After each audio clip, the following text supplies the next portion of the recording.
Boxing Voice. I think he looked really good. He stood there more, and he fought more. And he stood there, but he looked really good. What's an easier fight for you, Mars or Rigondeaux? What's tougher? No fight is easy for me. All tough fights are tough, but everybody has their style. Rigondeaux, he moves a lot more. He counter punches, and Midas, he's stronger. He comes forward. So I think both of those fights are really tough. Leo, la ciudad de Las Vegas, una ciudad que se te da, la gente quiere ver, la gente está prendida porque vienes a Las Vegas. ¿Qué puedes decir? Sino que estoy bastante contento y agradecido a todos que me apoyan y que me quieren ver pelear, se los agradezco.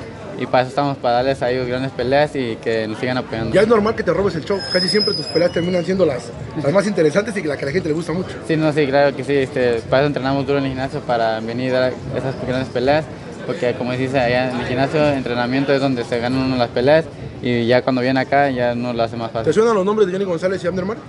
Sí, claro que sí, ya ojalá unas unificaciones y hacer una pelea más y ya después subir y pelear contra Mares o contra Johnny. La gente de Michoacán está aquí, presente en Las Vegas y viene a apoyar al torneo. ¿Qué le puedes decir? No, que muchas gracias, se los agradezco, que no lo vamos a decepcionar, vamos a dar todo el día del ring para que se vayan contentos y se vayan orgullosos. Muchas gracias.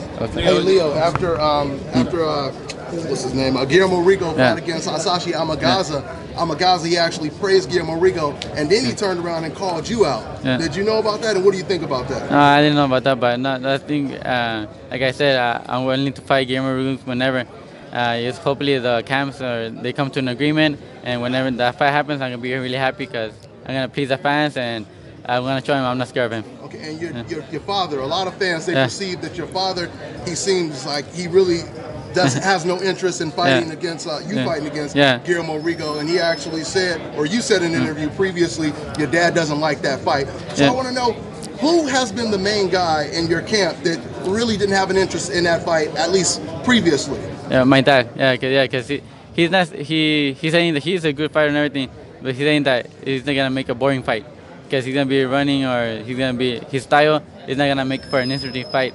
And the fans, that's what the fans want. The fans want to see an interesting fight, a war, and with Guillermo, it's gonna be like not that interesting. Okay, but Mike Tyson and Julio Cesar Chavez, they fought fighters of all different styles. Chavez fought Camacho, who quote unquote was an extreme runner, and he made it, a very impressive performance. I mean, do you think that you need to do something like that to prove that you could beat any style of fighter, no matter how they fight? Yeah, and that's what I want to do. That's why I want to fight him. I told my dad I want to fight him. It don't matter if I'm gonna go over there. I'm gonna train really hard. I'm gonna make it an interesting fight. I'm gonna go after him and make it interesting for the fans. I'm gonna go chase him and look after him. Yeah. Do you think you could surprise the fans in that fight? Rigondeaux is so skilled that a lot of people think he'll outbox you, but do you think you would surprise a lot of people with how you could deal with his style? Yeah, I think I could surprise people. I think I'm gonna go out there and I could hurt him. If I catch him with a good punch. After I'm gonna go on top of him, stay on top of him, and try to knock him out and surprise other people.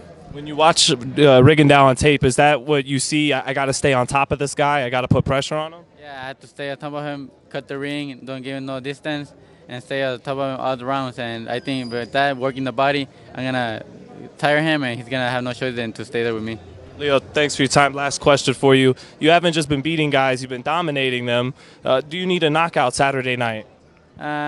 If knockout comes, it comes. I don't go look for it because when you look for it, that's when they catch you sometimes and you get carried away. But if it comes, it comes. He's going to go out there and try to do a good job so the fans could go home happy. And at the end, if it's knockout. If it's decision, we just want to get the win.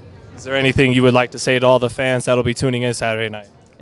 Thank you for all the support. I'm training really hard to get in a great fight. I'm going to leave it out in the ring.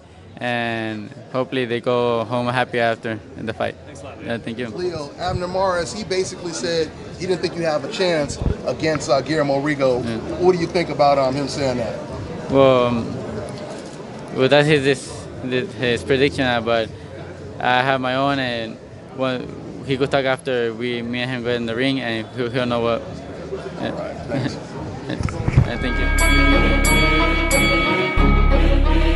The Boxing Voice.